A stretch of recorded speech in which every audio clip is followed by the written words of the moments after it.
Welcome back to the Commanders Declassified podcast, your home for all things Washington Commanders. Fellas, we are going to the second round of the playoffs, aka the divisional round. It's been a while. I love it. The team played great on Sunday night. We got another primetime game on Saturday night that we're going to talk about and get into. I want to talk about the Detroit Lions. And by the way, to all my family, because you guys know my whole family system is from Detroit. If you go to Detroit to watch your Commanders, go stop at Coney Island, get a hot dog with some chili, whatever you want on it. It's got the little snap to it. That's what Detroit's known for. You also have White Castle up there. Not that great, right?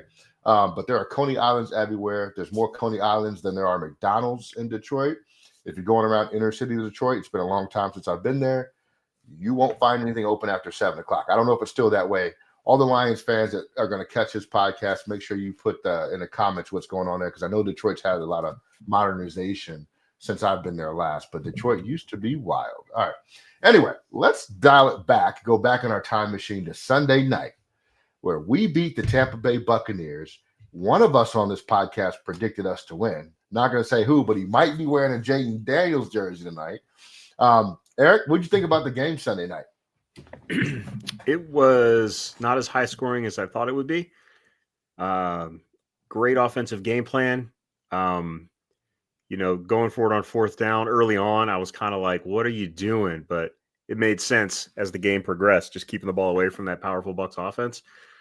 And, for all the people that are saying this is going to bite us, it might at some point. But Todd Bowles did make that smart play and kick the field goal when he was at 4th and short, close up to the end zone, and they ended up losing. So, in this case, Dan Quinn was right.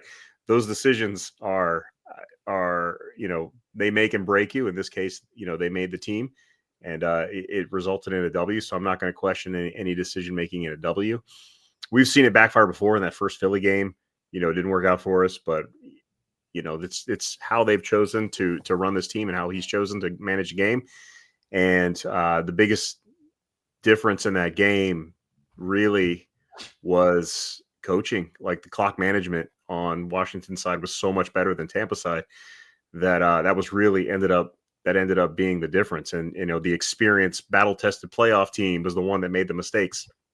There weren't many, but the Tampa Bay Buccaneers did make the mistakes. So really good job by the really impressive win by Washington last weekend. So it was awesome. Yeah, I think I'm starting to also understand that the coaches have a very low confidence level in our kicking game, and I was with you because I was very upset that we didn't take the points early in the game, especially it being the playoffs. And most likely you're not going to score as much as you normally do. Tampa Bay is a very aggressive defense, even though they can be had. We said that on the podcast before the game.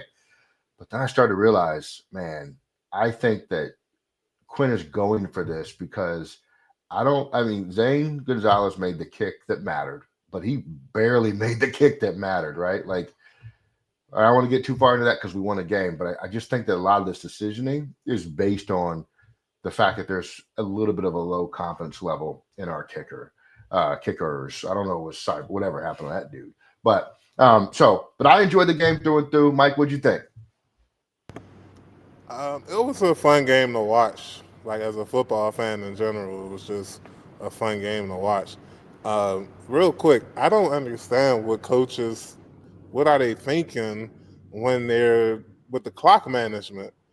Like, it's the second, like, with the same thing with Atlanta, and a couple of times during the season, I'm watching coaches just letting the clock tick away, and I'm like, you have timeouts. The game is going to end if you don't use these strategically, and it's not like it's rocket science.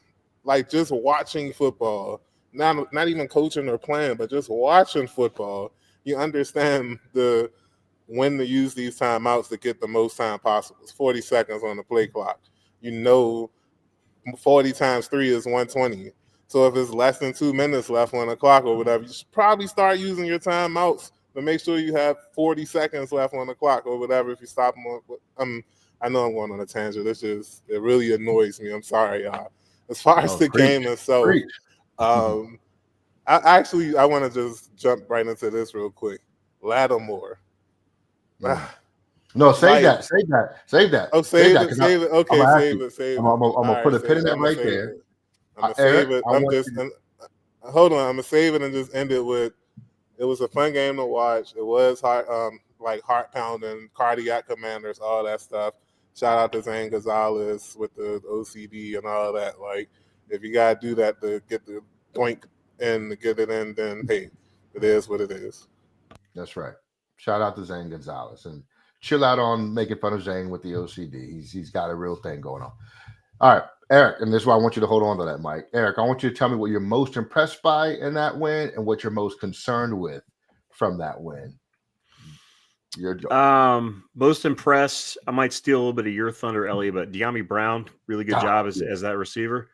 One thing about this offense is we've said all year that we need to get Terry some help, but pretty consistently during the end of season run, we haven't had a true number 2 receiver, but somebody has stepped up when they needed to as that guy. Like a couple weeks ago, it was Jamison Crowder against Philly. Zacchaeus had a couple of big games in there. Last time it was De'Ami Brown. I'm not crowning anything for any of these guys moving forward because they got to do it. They got to show that they can do it week in, week out. And none of them have. But De'Ami Brown was a difference maker in that game, and it would have gone completely differently if he had gone De'Ami Brown and not caught all those balls. So props to him because I've given him a hard time. I know Ellie has been that diehard, steadfast, like that's my guy since day one. I have not been that way. He might have made himself a little bit of money because I think he's a free agent coming into this season. But we'll see how that goes. But yeah, I was most impressed with De'Ami Brown. The most concerning, Daron Payne's thumb. Good Lord, did you see that X-ray picture? Yeah, that was Oh nuts. my God! Like, that's disgusting. Because normally, sorry for the cough.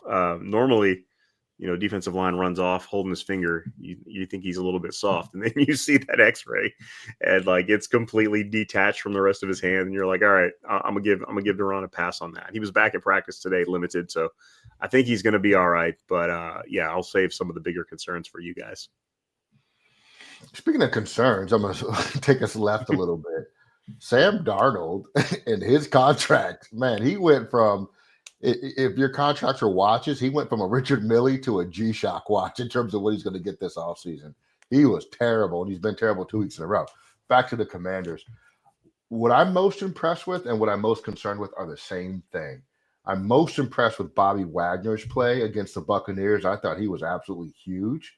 But the fact that he's injured now with that ankle is really worrying to me, especially with a good running team like the Detroit Lions coming up next. They got 2 running backs that are just out of here. We're going to talk about that a lot, but that's what I'm concerned with coming out of that game. Mike, what do you got? Most impressed. I think we done went the entire episode without mentioning his name except for your jersey. But J.M. Daniels, like we have one, y'all. Like we really have one. Like regardless of what happens on Saturday night, we can feel confident that we have if he's not elite now, soon to be elite quarterback. Like the way he played on Sunday night without the most elite talent. Offensive line shaky, has been all season. Eric mentioned the weapons that he had to play with. But yet, here he is. 4 minutes, 41 seconds left on the clock. And there was no Commander fan that had doubt that he was going to lead them up the field to score at least the field goal. Some of us, myself, were thinking a touchdown. But we had no doubt that if they gave him that ball, regardless of Tampa, I said it, they can score the touchdown. Let them score the touchdown. I had no doubt that they were going to be able to answer, and that's what happened. My concern is the defense overall. But as far as Lattimore goes, I'm not as concerned with him as everyone else are or is or whatever because he's injured.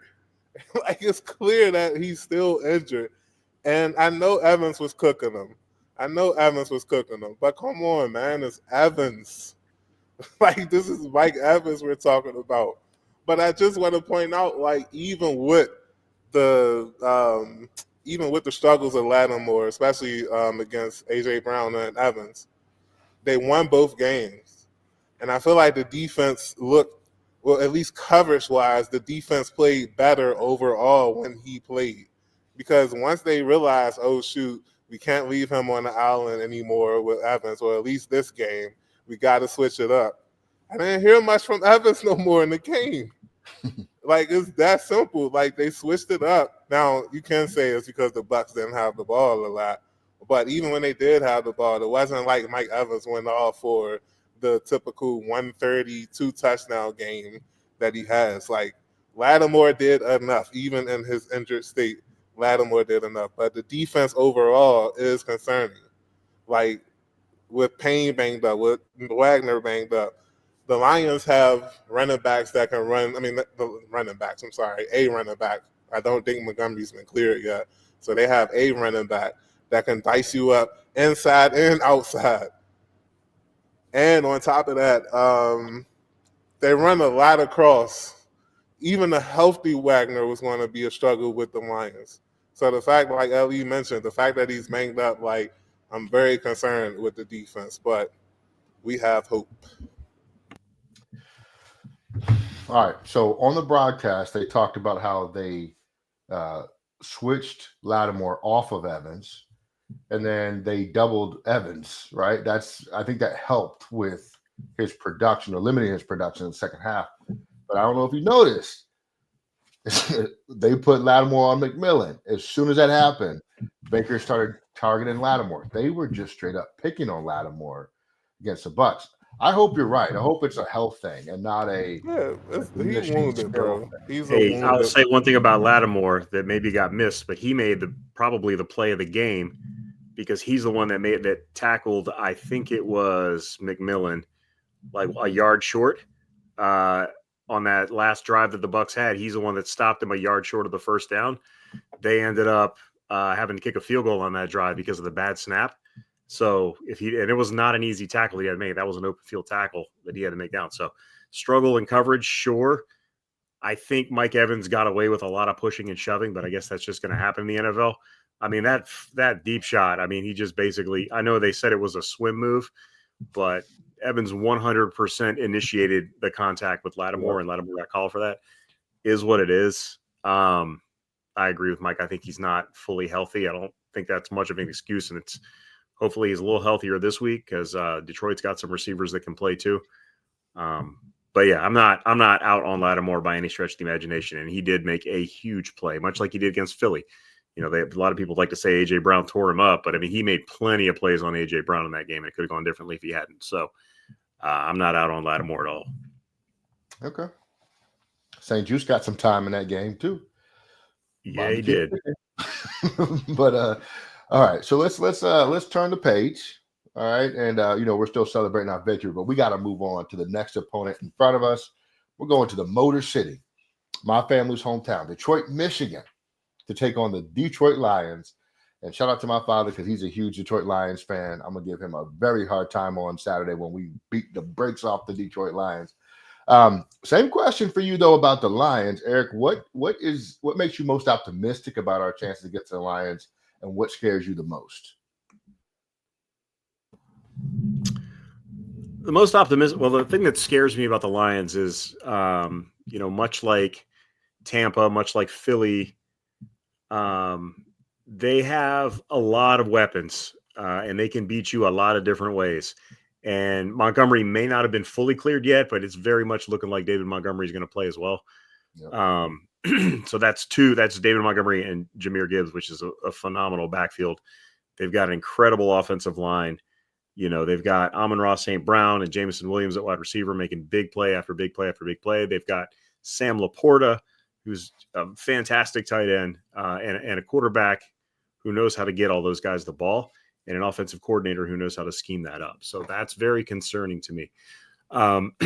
What makes me optimistic is that Washington has been playing those type of teams all year, and they've been playing them, if not beating them, they've been playing them very well. I mean, they played Baltimore close. They, played Philly close once and beat Philly the other time. Tampa in the first game of the season, that's kind of a throwaway because it was the first game of the season. You saw what they did to Tampa last weekend. They've been able to hang with those teams that have a ton of firepower. So that gives me a little bit of optimism. I can't just, immediately think we're just going to get our doors blown off just because, Detroit has such a powerful offense, because we've been playing a lot of teams like that and we've played well against those teams. So those are my concerns and optimisms, I guess, for the game. All right. So for me, I think what concerns me the most is Jameer Gibbs, man. He's one of my favorite running backs in the NFL because he is just so daggone fast. You get him the ball, he's out of here. I mean, it's such a joy to watch, but I hate that we got to play him this week because our run defense, it could have been a lot worse with what Bucky Irving did against us this weekend. They just chose not to give him the ball that much. David Montgomery, I think, will play. I think Dan Campbell's alluded to that. I think he might not play his full workload. So I'd expect to see a lot more Jameer Gibbs. But either way, I mean, God, Jameer Gibbs is just so good. I wish we had a Jameer Gibbs on our roster. Also, I'm sorry, I forgot to mention this too about I'll just put it all in here. I also think that what concerns me is that we don't have a running game ourselves whatsoever, right? Like, they made the decision to not activate Chris Rodriguez, and B-Rob has just become increasingly more ineffective every single week that he's out there. I'm at the point where I don't know if this dude has like a torn ligament or something that we don't know about. I mean, that's a specific injury. I'm just using an example. For him just to all of a sudden become that ineffective, or is it he worried about the fumbling issue or whatever? But man, we got to have Chris Rodriguez active, and I would not be mad if they started him. What gives me optimism, though, is that with Jaden Daniels, we have such a ball control advantage that we can keep their best players on the sideline for a long time. Like, we won the time of possession against Tampa Bay by 11 minutes. If we're going to be effective against Detroit, I think we got to win it by 13 minutes. That's a lot, right? That's almost effectively a whole quarter. But we got to keep them on the sidelines, right? And so that's going to come through running the football. We can't get Jay Daniels helicoptered again on the sidelines. That can't happen twice, because I was worried he wasn't going to get up from that. He's a super tough kid, but we got to get something out of our running back. So that's what I got. Mike, what about you? Optimism and pessimism against the Lions. So two things real quick about what you all said earlier. Montgomery was a full participant in practice today. So he's definitely playing on Saturday night. And I was looking at the time of possession, excluding overtime, and I saw something interesting. Philadelphia and Tampa Bay, they are first and third in average time of possession, and Detroit is second in average time of possession. I, I think Washington had more time of possession versus Philadelphia and Tampa Bay this year. Philly a couple of weeks ago, and Tampa in the playoffs on Sunday night. So if they can, I think they can like flip the field on Detroit. Like you said, Ali, that's a great point. That's something I was thinking about. But as far as what I'm concerned, what I'm concerned about with Detroit, honestly, it's just them as a unit. They match Washington's ferocity and passion and courage. I feel like that was something that Washington had an advantage with over most teams. Like, they're able to dig deep and play for one another. They're doing that in Detroit too, plus the talent. And I just feel like that's a dangerous combination for Washington. But I'm optimistic. It's the theme. It's going to be the theme of the show, and if we win, it's going to be the same thing next week. 5, Jaden Daniels. Like, as long as he's playing, man, like, we have a shot. Like, I'm gonna keep repeating it until I'm proven wrong or until the season ends. But he's been proving it, especially the last 6 weeks, man. My goodness. Like, with the game on the line, you don't want him with the ball in his hand. I think only one game happened this season where he didn't pull it off, and that was versus the Steelers. But guess what? I think that was the drive that they stole the first down on Ertz on. Mm-hmm. So even when they cheat him, he's still cooking. So yeah, Optimism 5. He's the hope that we have right now, especially with a less than roster. He's the hope that we have, and that's the that's the optimism that I'm holding on to for the rest of the season. Yeah, and Detroit also has one of the best offensive lines in the NFL because they have committed so much draft capital to that offensive line. Let's run through these positions here. Eric, Jared Goff is your quarterback. Does he instill fear in you? Yeah, I mean some. So the thing about Jared Goff is I harp on Philly a lot for this, but it's a similar situation of like how I feel about the Philly offense is like Jared Goff is really good at what he does. And Detroit knows that, and they built an offense around him to really hide what he doesn't do well. So Jared Goff is a great rhythm passer. He's a great on-schedule player, and he's a really good play-action passer. He's not an improviser. He's not going to do much with his legs, and if you get him off schedule, he's going to struggle. Detroit has put together that offensive line that you mentioned. They put all those weapons around him. They've got a really good, strong rhythm offense, and it's and if that's clicking, it's going to be a long day for Washington. They've got to find a way to make Goff uncomfortable. So, yeah, Goff is scary because Detroit has put a system around him that makes him scary. It's Washington's got to figure out a way to get around that and to get him uncomfortable. So again, I think he is a scary player, but he's not an invincible player. There are ways to beat Goff. It's just that Detroit makes it very hard to do that with everything that they've got going for them. Absolutely. The running backs are Jahmyr Gibbs, David Montgomery, and Craig Reynolds. You already know what time it is, Sonic and what Knuckles or whatever the names are. All American, if they did that in the NFL, all pro, whatever you want. Jahmyr Gibbs is just a beast. David Montgomery is still really, really good too. And they both scare me because they both present problems that we can't really handle on the defense against the running game. So I'm not going to wax poetic about it. You know what it is. That's a disadvantage for Washington because those backs are so good. Mike, Amon-Ra St. Brown, Jamison Williams, Tim Patrick, and they got Khalif Raymond as well, that wide receiver core. Scale of 1 to 10, how concerned are you with those wide receivers and our ability to cover them? I mean, an easy 8. Like an easy 8. It could be 10, but I would say like Chase, not Gibbs, Chase Evans, Jefferson, those are the 10s. CD Lamb is a 9. I'm honestly Rod, easy 8, man. I did like him coming out of USC more than most. I couldn't believe that he filled as many rounds as he did. Not only is he a good wide receiver in itself, but I just feel like when you think of a football player, right? Like you think of somebody like Amon St. Rod, and I wanted him on Washington badly, and we needed a receiver to pair with McLaurin. Could you imagine having them two on the same team, bro? I'm telling you, would have been crazy. Yeah. But as far as the game on Saturday, like it really is going to be hard to stop all those receivers. Jamison Williams himself, like there's nobody in the league, let alone on this team that can keep up with him step for step. Right. Even if you're doubling him, do you trust Quan Martin to keep up with that man? If he happens to beat, let's say Sanford still, if he happens to beat Mikey, can Quan Martin get on a horse that quick to get over top? It's going to be tough, man. It's going to be tough. So, yeah, even with semi-healthy Lattimore or whatever, it's going to be a battle stopping those receivers. I just want Quan Martin to turn around when the football's coming, but let alone stay with Jamison. Jamison Williams is their most explosive receiver. Put it that way. Like I think St. Brown's still far and away better. Jamison Williams just has wheels and he's lanky and he just uses it to his advantage to run by people all the time. That boy Eric, fast. That boy fast. That's right. Eric, your guy, Sam Laporta, who you stole from me in fantasy one year.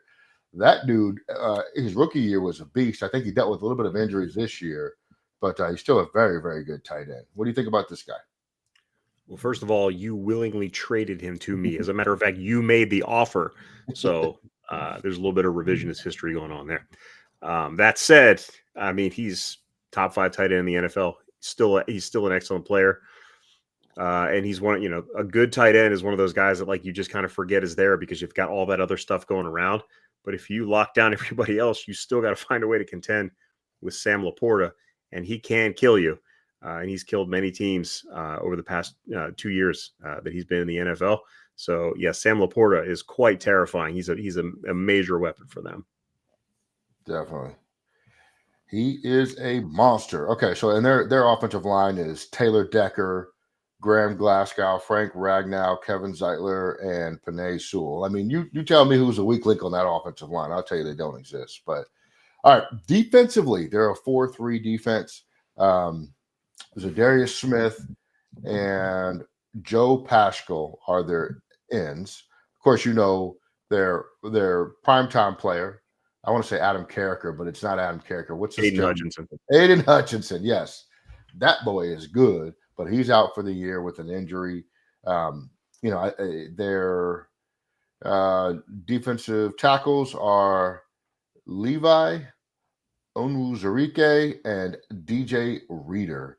Mike, that defensive line, does it scare you at all? Not necessarily. I think they're missing. Well, besides Aiden Hutchinson, I think they're missing another key piece. Um, it's not scary, but it's enough to go against our offensive line. Like, let's face it, Wiley is not having the best of time right now, and I think anybody on Detroit can whoop them if given the opportunity. Um, Luckily, I don't think Detroit blitzes as much. I didn't check the numbers, so um, they may have to rely on that defensive line to get pressure. I think Aaron Glenn plays more coverage, so they're going to have to rely on the defensive line to get pressure. But like I said, versus our offensive line, any defensive line is at least scary. So yeah, they'll do enough to concern us at least. That's right. John Kaminsky is the other player that they're missing. They got one of the highest number of players on IR in the NFL, by the way, as I think it's well. like 25. A lot of dudes. Eric, their linebackers, Trevor Nowaski, Jack Campbell, and Ezekiel Turner. You concerned? Good linebacker. I mean, Jack Campbell's a stud. I was one of those guys that I really liked last year and was hoping that we could pick. But Ron Rivera was our doing our drafting, and that wasn't going to happen. Yeah, I mean that's a solid linebacking core. They've been getting the job done all year long, and there's you have to fear might be a strong word, but you got to respect the crew. Yeah. They also have Alex Anzalone too. I think was with the Saints for a long time. Yep, Anzalone. Yep. Yep. All right, cornerbacks. We're weak here in some areas, but they got Amik Robertson. They got Fonwu. They got Kirby Joseph at safety, Terrion Arnold as well, and Brian Branch, who I think is really the highlight player of their secondary, who was another player that almost got taken by the Commanders, and a lot of Commanders fans had wanted, but we won't go there either. Mike, what do you think about that secondary unit, man? Carlton Davis is on IR. Emmanuel Mosley is out. They got, man, these injuries are crazy. But what do you think, man? We got some opportunities against this secondary? Yeah, I don't think they're that much better than Tampa's or any other team that we faced this season. So yeah, I think we can get at them. Like you said though, Brian Branch I feel like he's one of them ones that you have to be concerned about. And Kirby Joseph, savvy veteran, now in the league. I think he's in his 7th year or something crazy like that now. He's always around the ball. It seems like every time we play Detroit, I always see Joseph. I think the last time we played them was that Wentz season. What was that, 21 or 22? I forgot. But he was a nuisance that game. So yeah. Concern minimum midway concern. Let's say I'm mid when it comes to concern. This might change your mind. Kirby Joseph is in his 3rd year, by the way, but he has 9 interceptions this year. 9 this year. So, yeah, they know how to get after the ball. That's for sure. All right. So we went through the roster. We talked about how they might impact us. We know what we're gonna do with JD5. We got to figure out our running game. Our receivers got to show up like they always do. We got to get a little bit more out of the tight ends this week. Eric, give me your prediction, man. What do you think happens? What's your score? How does that score happen? I would say. Yeah, this is a tough one. I don't want to see this year end. It's been such a fun year. I've been saying for a while that really what I wanted to see out of this year to make it a success was a playoff win, and we got that. But now I want two. I want two playoff wins. Detroit's a tough matchup. It's a home game. I think they're like 9.5-point favorites, so not many people giving this team a chance. I think they at least cover that. I'm not picking Washington to win this game. There's a path to victory for Washington. It's a tough path. It's an uphill climb, but I think they make it look more respectable than 9.5 points. So I'll go 30-27 Detroit. Yeah, we'll call it that. If you can make life tough on Jared Goff, if you can find a way to generate pressure, get him, well, I guess the first step, would be to try to jump up early, maybe get a turnover, get an early lead, take away the threat of that run game just a little bit, make Jared Goff pass, and then find a way to get him off his spot. I think that's your best path to victory. That's a tall order. Been a great year. I'd love to see it continue. I'd love to be wrong about this, but right now we'll go 30-27. We'll go 30-27 Detroit. Let me ask you a question. If Detroit had played Tampa Bay, how do you think that game would have turned out?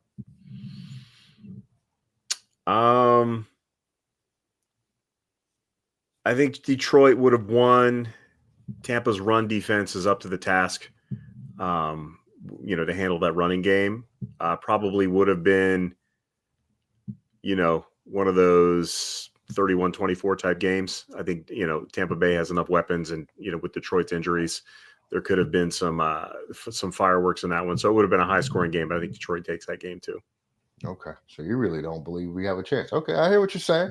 I'm not saying we don't have a chance. I just laid out the path to victory. I'm just saying it's a slim chance. And I'm not, if I'm a betting man, and plus I've been wrong so much this year that I'm going to go ahead and just pick against us because I've missed on so many picks this year.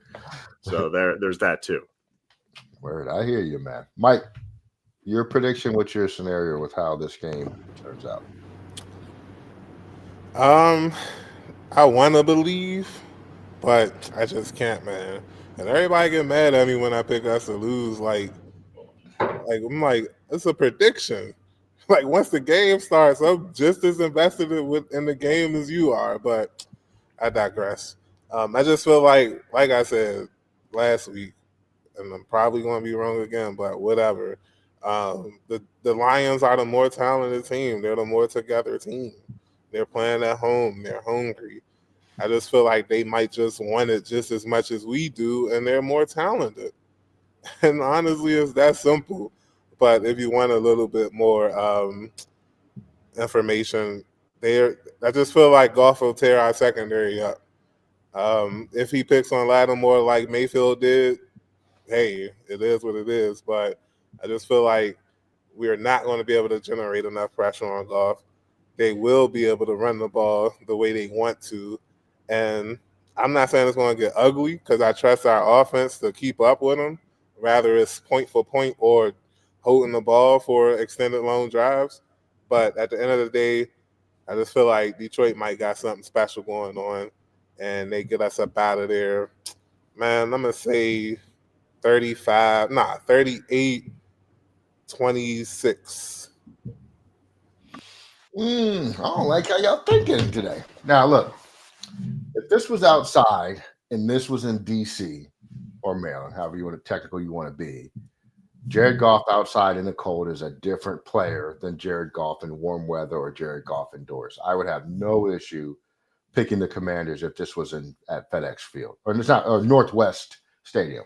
My apologies, my pardons. But it's not. It's in Detroit. It's indoors on their track. This is tough, but I'm going to pick the Commanders. We played 2 games that kind of remind me of this game this year. We played the Ravens, which we lost. I think it was 30-27, and we played the Cincinnati Bengals. Right, similar, like not similar offenses, but equally as effective offenses. We beat the Bengals in prime time, 38-33. We can do it, guys. We can hang with teams like this. I think the Commanders and the Lions is going to rival that game against the Bengals. Jaden Daniels is going to step up as he always does because he never fails you. 5 never fails. Remember that, fellas. This is going to be 38-33. The Washington Commanders have a date with destiny known as Philadelphia and the Eagles, and we're going to see how that plays out. But this week, they're going to beat the Detroit Lions 38-33. How we get this done? Our running game is going to come alive a little bit. Jay Daniels is going to pick them apart from the pocket, and you're going to see a touchdown. Everybody predicts Luke McCaffrey. I'm not doing that because he's never going to score a touchdown. I finally accept that. But I think you're going to see a touchdown from Zacchaeus and maybe a couple from Terry and a touchdown receiving from our running backs as well. That's how we're going to get there. What do you got, Eric? No, I was just going to make fun of you for. I was going to point out that McCaffrey's been tackled on the 1-yard line like 8 times this year. Well, I wish he'd just get targeted, but it's not going to happen. So, but anyway, the Commanders will win this game, and we're not going to do it with our kicker because we don't believe in him that much. We like Zane, but Zane's hurt, by the way. He's got a hip injury, so he was limited in practice today. That's what I'm talking about right there. So yeah. So that's how it's going to go. As always, hit the comment section. Make sure you guys leave us some feedback. Talk to us about the podcast. We'd like to interact with you guys. Oh, by the way, thank goodness we didn't play the Rams last weekend because, man, were they on fire against the Vikings. I think we got it right. We're in the right bracket, doing the right things. We're going to be all right. All right. But anyway, yes, thank you for watching, rather. Thank you for listening on audio. Subscribe. Hit that notification button. And we will see you guys in the comment section, and we'll talk to you after the game to see what goes on as we move on to the divisional round. The conference championship. I'm calling it now. It's going down. It's going to happen. Leave your score predictions in the comments. Commanders Declassified family. We are out of here. Shout out to the Detroit Lions fans as well. Peace.